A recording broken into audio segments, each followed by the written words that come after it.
थोड़ा सा बात करेंगे आज हम लोग बेसिक गणित के सवालों की। तो सबसे पहला क्वेश्चन हमारे पास लिखा है 5 + 5 + 5 + 5 + 5 + 5। कुछ इस तरीक़ों के सवालों में अब हम लोग वो तरीका नहीं लगाएंगे जो पहले लगाते थे। इनको जोड़ते थे 5, 10, 15, 20, 25, 30। अब इस तरीके से सवाल नहीं करना है, सीधा सा तरीका है जो सिंपल सा भी है और कम समय में भी जिससे कर सकते हैं। तो सबसे पहले यहाँ पर देखना है कौन सी संख्या बार बार लिखी हुई है। तो कौन सी संख्या है? 5।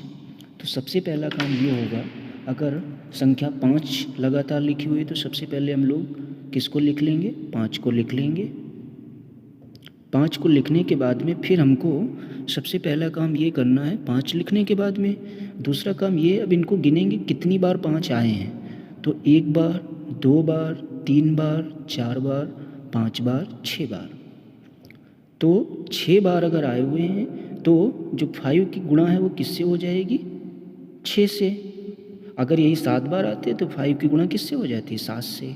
अगर यहाँ पर 12 होते तो पहले 12 लिखते, फिर गिनते कि 12 कितनी बार लिखे हुए हैं। तो अब इस तरीके के सवालों में बस यही तरीका अपनाना है। 5 का पहाड़ा 6 बार पढ़ोगे तो यानी कितने हैं हमारे? 30।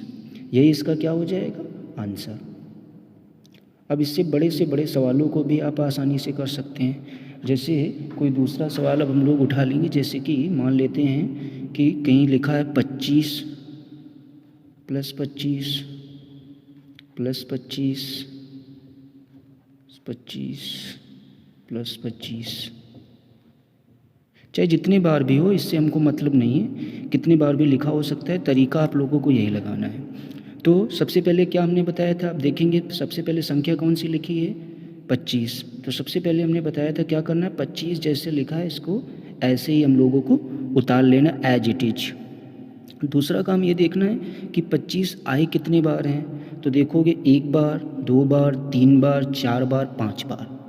तो यानी इसकी गुणा किससे हो जाएगी? 5 से। अब बहुत सारे लोगों की समस्या ये होगी कि कुछ लोगों को 25 का पहाड़ा नहीं आता होगा, तो उनके लिए भी एक तरीका ये है, 25 के पहाड़े से हमको कोई मतलब नहीं है। यहाँ पर 25 की गुणा किससे करनी है? 5 से। कोई ज़रूरी नहीं कि 25 का पहाड़ा आता ही हो तभी ये सवाल होगा। तो सबसे पहले क्या कर लेंगे, 5 का पहाड़ा 5 बार पढ़ लेंगे। तो 5 कितने हो जाएंगे? 25। 25 के कितने? 5। अभी तुम्हारे जो रिमाइंडर बचा हुआ है, जो हासिल बचा हुआ है 2। अब 5 की गुणा किससे करोगे? 2 से। 5 दूनी 10 और हासिल कितने बचे थे? 2। तो 10 और 2 12। तो यानी कितना आ गया? 125। अब देखोगे यहाँ पर तुमको 25 के पहाड़े की भी ज़रूरत नहीं हुई है। तो ऐसे सवालों को इस तरीके से भी कर सकते हो। अब कुछ सवाल